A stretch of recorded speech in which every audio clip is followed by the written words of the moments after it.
இப்ப நடிகர்லாம் கட்சி ஆரம்பிச்சு வந்துட்டு இருக்காங்க. எப்பா நான் நடிகன் இல்லப்பா, நீங்க யார் சார்? சொல்லுப்பா. நான் கூலிக்காரன்ப்பா. நான் தான் சொல்லிட்டு வரேன்ல, நடிகருக்கு முன்னாடியே போராட்டத்தில் இருக்கேன், மக்கள் பிரச்சனை எல்லாத்துலயும் நிக்கிறேன். நடிகர்கள் கட்சி ஆரம்பிக்கிறது எனக்கே உடன்பாடு இல்லை.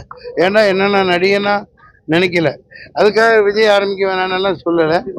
மலையாளத்தில் இருக்கிறது ஒரு நோக்கு, இங்கே நடக்கிறது ஒரு நோக்கு. இப்போ 70 வருஷமா 80 வருஷமா பிரச்சனைகள் அப்படி தானே இருக்கு. இந்த நொடி வரைக்கும் பாருங்க, கிட்னியை விற்று சாப்பிட்டுட்டு இருக்காங்க, கடன் அடைக்கிறாங்க. புளியா மரத்தடியில் மிகப்பெரிய போராளி, அதாவது வஞ்சிக்கப்பட்டவங்க, கொடுமைக்கு உள்ளானவங்க, குடும்பத்தவே அழிச்சவங்க, ஊரவே நாசமாக்கின குடும்பம் இன்னைக்கும் புளியா மரத்தடியில் அந்த அம்மா பார்வதி அம்மா படுத்து கிடக்கு. காப்பாற்ற மாட்டீங்களா? நீங்களாம் குரல் கொடுக்க மாட்டீங்களா? நாங்கள் தான் பேசணுமா? ஸோ இதற்கு ஒரு இயக்கம் ஆரம்பிக்க வேண்டிய தேவை இருக்குல்ல. நாங்கள் ஜனநாயகத்தில் நாங்கள் ரெப்ரசன்டேட்டிவாக டெல்லிக்கு போய் டெல்லியை தமிழர்கள் மூலம் ஆள வைப்போம்.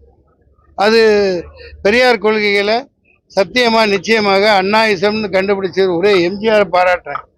சரி, அவர் சொன்ன ஒரு அண்ணாயிசத்தை கண்டுபிடிச்சு அவரோட ஆற்றலை சரியாக ஒரே வார்த்தையில் சொன்ன ஒரு எம்ஜிஆர். ஒன்றும் இல்லை, இவங்க கொண்டு சென்றிருந்தா இப்போ நிறைய புரட்சியாளர்களை உருவாக்கியிருக்கலாம், அங்கே மக்கள் எல்லாம் சீர்திருத்திருக்கலாம்.